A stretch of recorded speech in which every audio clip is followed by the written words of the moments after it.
Welcome to my channel. ఈరోజు కథను మీరు కూడా చాలా సార్లు వినే ఉంటారు. ఒకానొక సమయంలో బ్రహ్మ మరియు విష్ణుదేవుడి మధ్య ఒక చర్చ జరుగుతుంది. వారిద్దరిలో నేను గొప్ప అంటే నేను గొప్ప అనే వివాదం ఏర్పడుతుంది. ఆ సమయంలో మండుతున్న అగ్నిగోళంలా ఆది అంతం లేని ఒక పెద్ద స్తంభం వారిద్దరి మధ్య ప్రత్యక్షమవుతుంది. ఆ స్తంభం ఎక్కడ నుండి వచ్చింది, ఎందుకు వచ్చిందనే విషయం వారికి తెలియదు. అప్పుడే ఆ స్తంభం నుండి ఒక శబ్దం వస్తుంది. ఎవరైతే ఈ స్తంభం యొక్క ఆది లేదా అంతాన్ని కనుక్కుంటారో వాళ్లే గొప్పవారిగా గుర్తింపు తెచ్చుకుంటారని చెబుతాడు. ఆ మాట వినగానే బ్రహ్మ ఒక పక్షి రూపం దాల్చి ఆ స్తంభం యొక్క ఆదిని కనుక్కోవడానికి బయలుదేరుతాడు.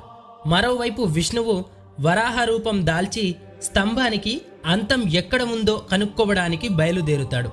ఎంత వెతికినా ఆ స్తంభం యొక్క ఆది మరియు అంతాన్ని కనుక్కోలేకపోతారు. ఇద్దరూ ఓటమిని అంగీకరించి వెనక్కి వచ్చేస్తారు. ఆ తర్వాత శివుడు తన అసలు రూపంలోకి